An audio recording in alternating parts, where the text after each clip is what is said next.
I am fresh back off a trip to Kentucky.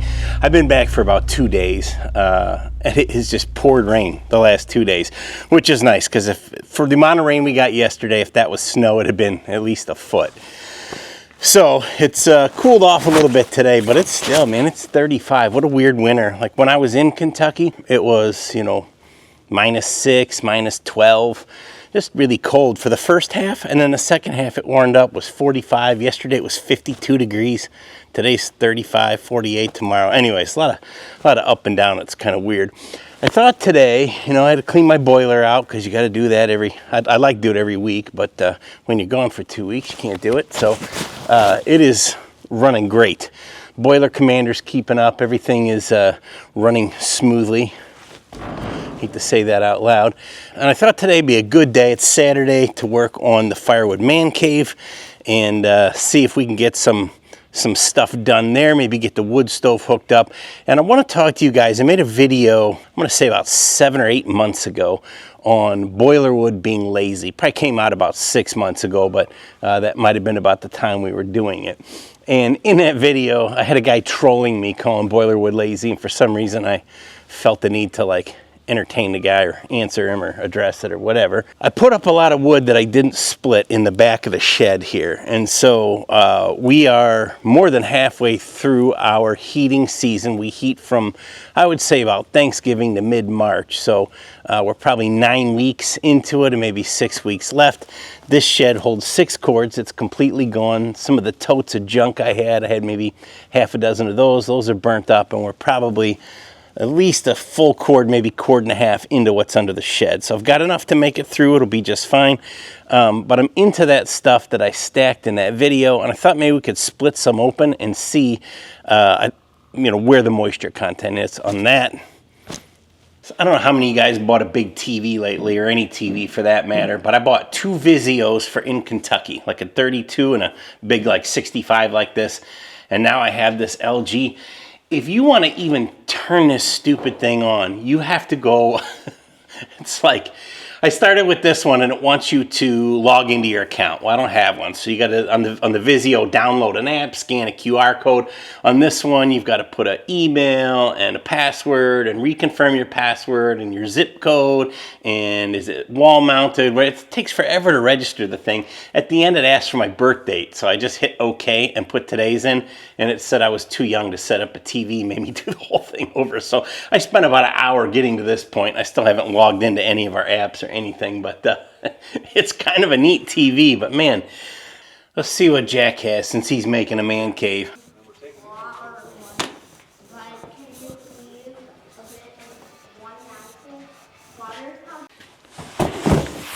All right, enough jacking around. I literally put Jack's channel on just so I could say that. A lot of electric in this man cave. We put all these lights up everywhere. Try and, light the place.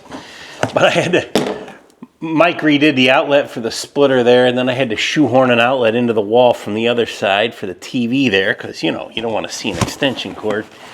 Then I put one in here for the fan on this stove. Man, you know what, before I do this, this fan, I plugged the thing in just now. I had to replace the cord on the back, and I almost abandoned it. But it actually blows into the back, and on the side here, I thought these were handles. And I'm like, man, who the heck is, this stove weighs like 450 pounds. Nobody's picking this thing up. And then I realized as that fan blows in the back, there is ductwork around the stove built into it.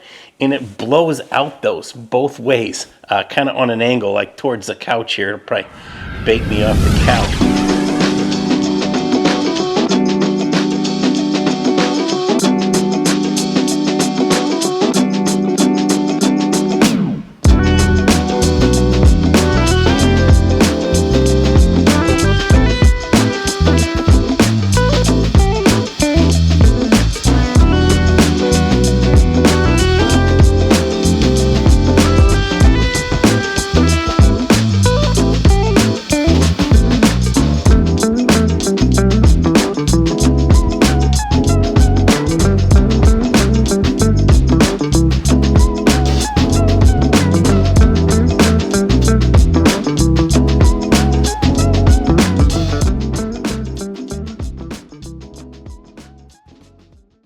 I've been using some of this short little kindling that I made out of my split rail fence, if you've seen any of that. One thing I learned about it is that it doesn't need to be 16 inches long. I like to make my fire like so. I know everybody's got their way they like to do it. I like to give it some air and make a mess in there because that's how I roll. But the kindling, 8, 10, 12-inch kindling. I got a piece of fat wood in there too I'm going to light.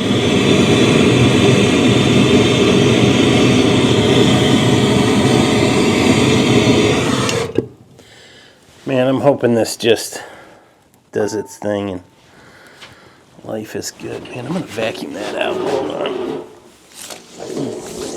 Before it gets too hot. It's drafting. That's awesome.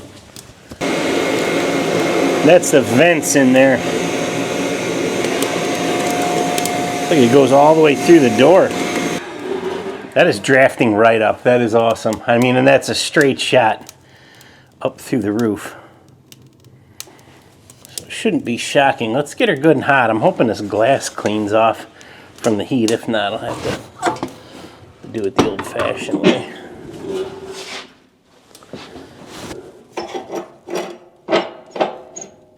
I don't really know how these work either.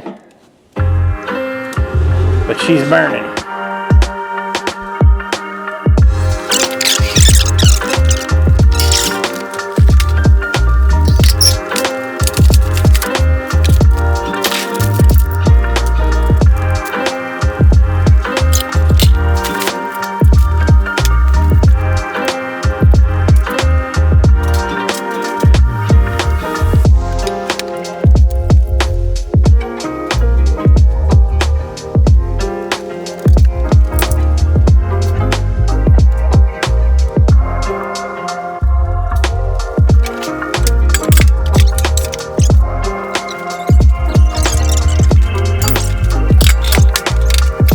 I'm going to try these fans on the side. It's pretty cool how it comes out there. I need to put... Well, that's hot already coming out of there. Can you feel that? Well, that's going to smoke whoever's on the couch right out. Holy mackerel. I got this little guy on Amazon. It's like just a plug through. Little switch on it. I should have switched this outlet, but... Of course I didn't. Of course I'll link that in the description as well. There we go. Alright. Probably despite most people's better judgment, I'm going to throw that big piece of hickory in here. London's tweaking to go get a Dunkin', so I'm going to let that hickory warm this up. It is getting a little smoky in here. London and I are going to run for a Dunkin', then we'll come back, make sure everything's okay. Maybe the shop will be burnt down. And then let's talk about this no-split boiler wood. All right, well, we're back. And the shop didn't burn down. It is definitely a little smoky in there. A heavy one. I think, you know, fire safety or fire is kind of like parenting your kids. You don't want them to get out of control. You just got to keep them locked up in a metal box. All right, well, I think that stove has run its course. It's not as smoky in here. I had both the doors up, trying to fumigate the place. Not nearly as bad as the couple wood stoves I've lit inside without seasoning, but anyways. So I've got 3 pieces of wood here. These both came off the same shagbark hickory tree. This is about a 9 or 10 inch round, a 4-inch, or as I like to call it, 7, and I've got this split. So I thought I had taken some moisture tests on them when I first cut the tree down, but I did not. I think I was thinking of the walnut that we kiln dried.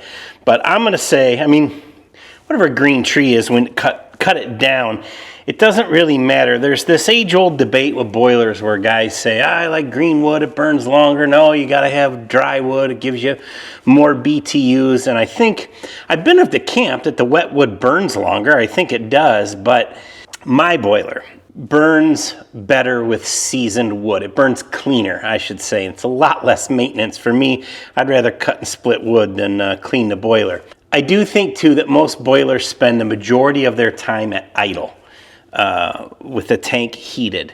And it's the coal bed that does most of the work. And by the time this wood turns into a coal bed, there's no moisture in it either way. It doesn't really matter.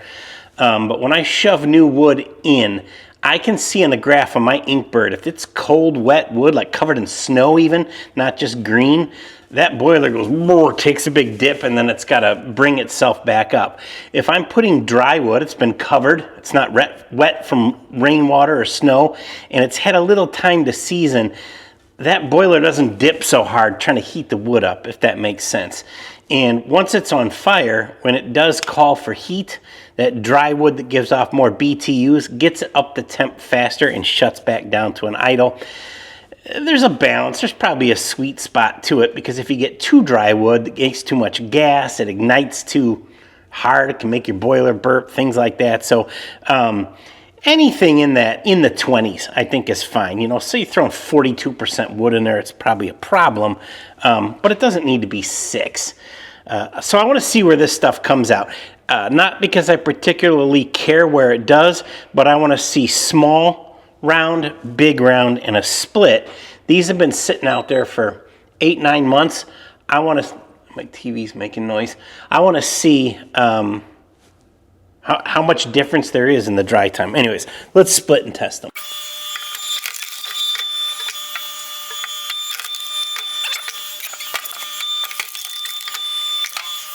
All right, so let's try this split one and see where it is after. Let me get turned on. Let's get her to 0. It's on wood. 13.1%. It's pretty dry. All right, let's try this rotten small round.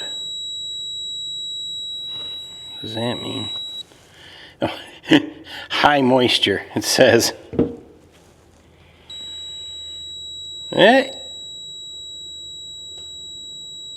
right around 18, I'll say, on that. Then let's try this Big Daddy. 21.1. So there's no doubt that the one that was split is drier, for sure. But, you know, we're like 13%. I don't need that for my boiler. And that one's 21.5, not split, maybe 9-10 inch round for 6-8 months. I'm fine with that for the boiler. I don't know if I want it for my wood stove or my fireplace in the house. I'd be more inclined to use these drier ones, so I definitely don't want to start throwing stuff in there. I think part of the other thing that does it, not just the size, but the bark. I think the bark holds a lot of the moisture in, and it's actually fireproofing in the forest for the tree. It's part of its purpose. So I wonder if even throwing it in with the bark makes it burn a little slower, good or bad. You can have that debate another time. But interesting. At least this round got down within what I think is a perfectly acceptable range for a boiler, maybe even a gasifier, without splitting it. Now, would it be hard to crack these in half? Not really. But in this case, this stuff was all the limb wood off the tree, so it never even made it into the firewood yard. I just cut it all up and stacked it right there underneath that roof.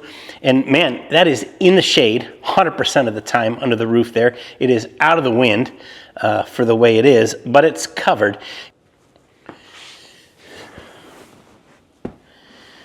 Well, this is awesome. I'm pretty stoked to have my wood stove up and running. It's no longer smoking like a freight train, so I think we're in good order. Man, it is hot right here, that's for sure. And I don't even have the blower on. I just feel it radiating off. That's a big stove. Hopefully this couch won't get too hot. It's probably 28 inches from the stove, so it should be fine, and it's leather. But anyways, thanks for watching. I'm excited about the man cave. I got my TV up. I got my wood stove going. Still got to make my up and smoke sign for behind the table, and probably find some things to hang on the wall, some decorations and stuff. But this is awesome. I'm excited. So more to come. Follow along, like, subscribe, do all the things if you haven't already. And we'll see you on the next one. Glad my shop didn't go up in smoke.